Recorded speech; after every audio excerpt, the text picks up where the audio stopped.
wellness somewhat of a new age concept? Isn't wellness kind of this pop fad that's been around maybe for the last 10 or 20 years? And I can see why people would ask that, because there are wellness programs everywhere today.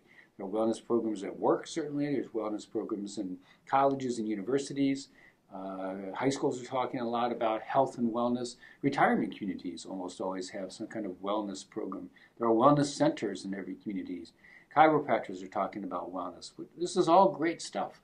But in response to that question of isn't it new age, I say no, actually it's a very ancient concept. It's very old age, if you will.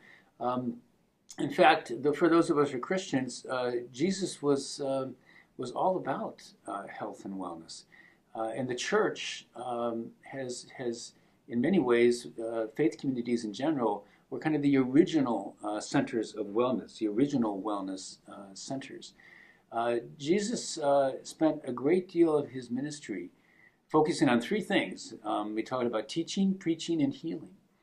And in the church, we do a great job and have lots of ministries around teaching and preaching. But the whole notion of healing ministries has been something I think maybe we've been a little uncomfortable with. Certainly in our history, a primary expression of healing ministries in the church was, you think of all the hospitals that have been started in our country by religious groups. But I'm interested in thinking of congregations as being centers of wholeness and wellness and healing. Because, as I said, Jesus made this a central part of his ministry. Think of, as you read through the Gospels, of how many stories there are of Jesus healing someone. I wouldn't even begin to try to list them because there's so many of them. And in many of those stories, he concludes the interaction with the person that he's healed with a line that talks about the connection between faith and wellness. He says, some version of it, it's a little different in different stories, but there's a consistent message that he says to the person, go in peace, or go on your way. Your faith has made you well.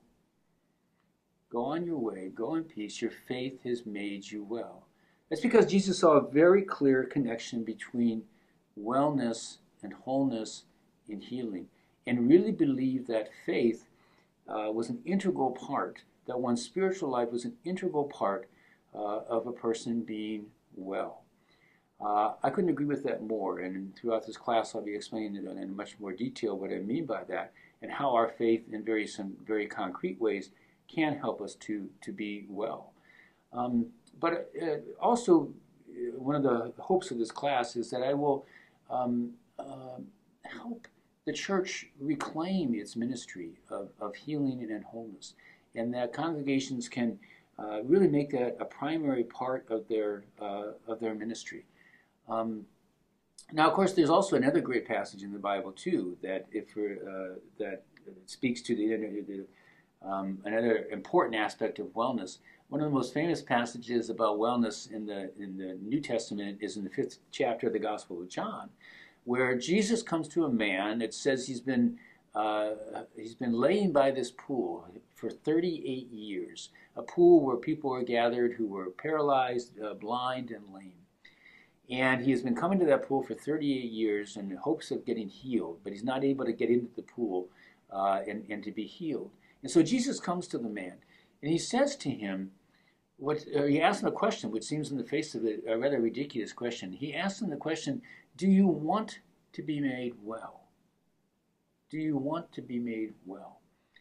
And the man doesn't actually answer, but we must assume he said yes, because then Jesus does heal him. He tells him to take up his mat and to go on his way, and he is healed. That's a really important question, and it's an important thing to remember that God gives us the choice. We don't have to be well if we don't want to be well. Presumably, if this man had said, no thanks, Jesus would have walked on his way, and he would have been left in his condition. We can be blind, we can be lame, we can be paralyzed in lots of different ways in life, not just physically. We can be blind and lame and paralyzed emotionally, spiritually, relationally, vocationally. And I do believe that God is asking us on a regular basis, do you want to be made well? Because if you do, our faith, God will show us a way. And we're going to talk about that in some of our upcoming sections here, about some of the concrete ways in which God and our faith and the church can really help us when we do answer that question, yes, we do want to be made well. Here's some important ways in which our faith can make us well.